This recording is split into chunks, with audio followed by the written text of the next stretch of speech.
All right, I hit a wall, and I want to talk about how I hit a wall with the Tier 3 watches. I would say a Tier 3 watch is a watch, as I recall. I haven't been uh, thinking about the different tiers lately, but as I recall, Tier 3 watches start around 500 bucks and they go to about 1,000 or so, and maybe even 1,500.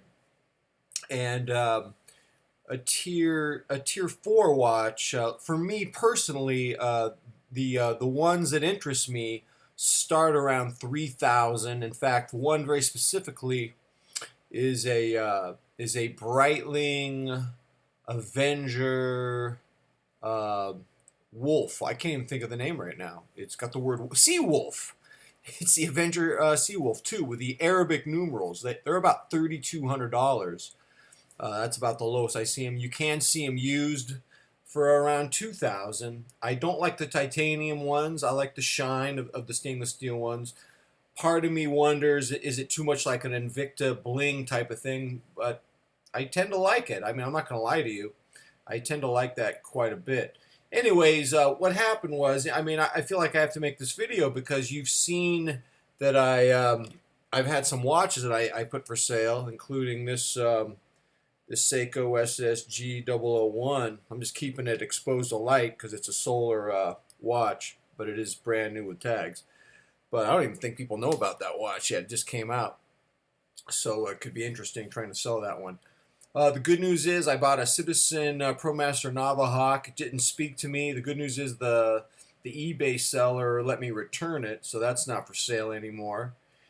And what I wanted to say is I really hit a wall with Tier 3.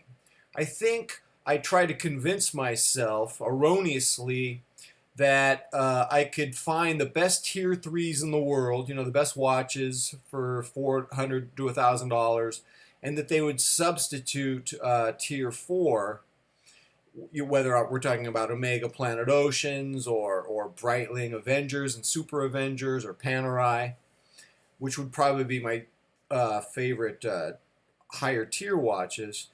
And what happened was I was just spinning my wheels. I was going over and over and over again. I was rebuying, selling, rebuying, trying to find something in the tier 3 category that would satisfy. And this led to watch bloat, would get too many watches. And what happened was I recently bought, and it's on my wrist right now. This is the fourth time I've owned this, the Seiko SUN 019, and I love it. I'm not a big fan of the Kinetic, but it's the only Kinetic in my collection. Enough of you told me that I'd be able to keep it charged, and so far it's been great. But once I got this, the other tier 3 watches that came in just did nothing for me at all. I mean, it was, what's the point? I've got this. And so I'm pretty much done buying watches unless I get a tier 4, which for me, it's the Breitling Avenger Seawolf 2 with the Arabic numerals. Who knows? Maybe I could find a used one in mint condition for 2,500 bucks in the next few months. But I don't even want to buy it right away. I want to think about it and for 6 months. I don't want to buy anything for 6 months. I just want to get rid of a couple watches that I have on eBay right now. I ended up keeping the Deep Blue for sale. I was going to keep it. I really like the dial. The blue dial was very nice. The lume was magnificent. But the more I looked at the case, the less I liked it. And having this, I just feel I don't need a big bold diver. I've got this. And I want to use that to segue into the second part of this presentation.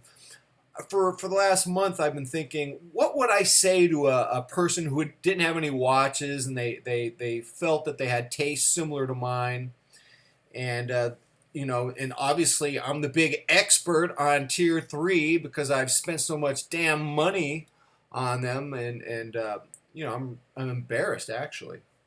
So I was thinking, what would be 3 or 4 watches I would recommend to someone who is new to the game, who wasn't quite ready to spend tier 4 money yet, but they were wanting to spend money on tier three. Where would I begin? What if I had nothing? What if there was a fire in my house or a theft and I had nothing? What would I do? And I was really drawn to the idea of thinking, what two or three watches would you buy? Maybe a fourth, and that would be it. If for a dress watch, maybe you'd have four. So what I wanted to say first of all is I would want the Seiko SUN 019. It is kinetic, which I don't like, but it's honestly it's one of the best diver watches I've ever seen. I really like the look that much.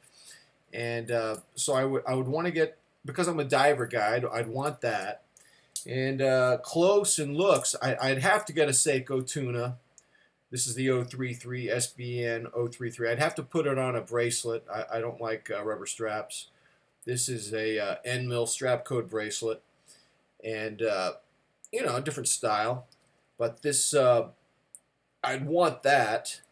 And then, frankly, I mean, you have to have a watch for water. Salt water, chlorinated water, pools, oceans. I won't wear these watches in water, but I will wear the Echozilla. This is my water watch, and I think everyone should have a water watch. You feel confident wearing it in the pool or diving into the ocean with it, and that's the Echozilla. Good price point, good sturdiness. I'm not afraid to expose it to the elements. I won't even use the word beater because this is just my water watch. And so that would be three watches right there. That would be it. And I'd be happy rotating those. If I had to have a what we could call a dress watch to just finish off the collection, the Citizen Grand Touring is just absolutely magnificent with its dome sapphire. And I have other watches in my collection. I have about 8, and I should probably do a state of the collection. But because everything's been so much flux lately, I wanted to hold off on that. But I did want to mention, if you're new to watches, I mean, man, having a Seiko Tuna, that's a really good for tier 3. I feel like I've climbed the mountain of tier 3. I'm done with tier 3. I know what I would get if I had to start from scratch with tier 3. I do have doubts about getting tier 4.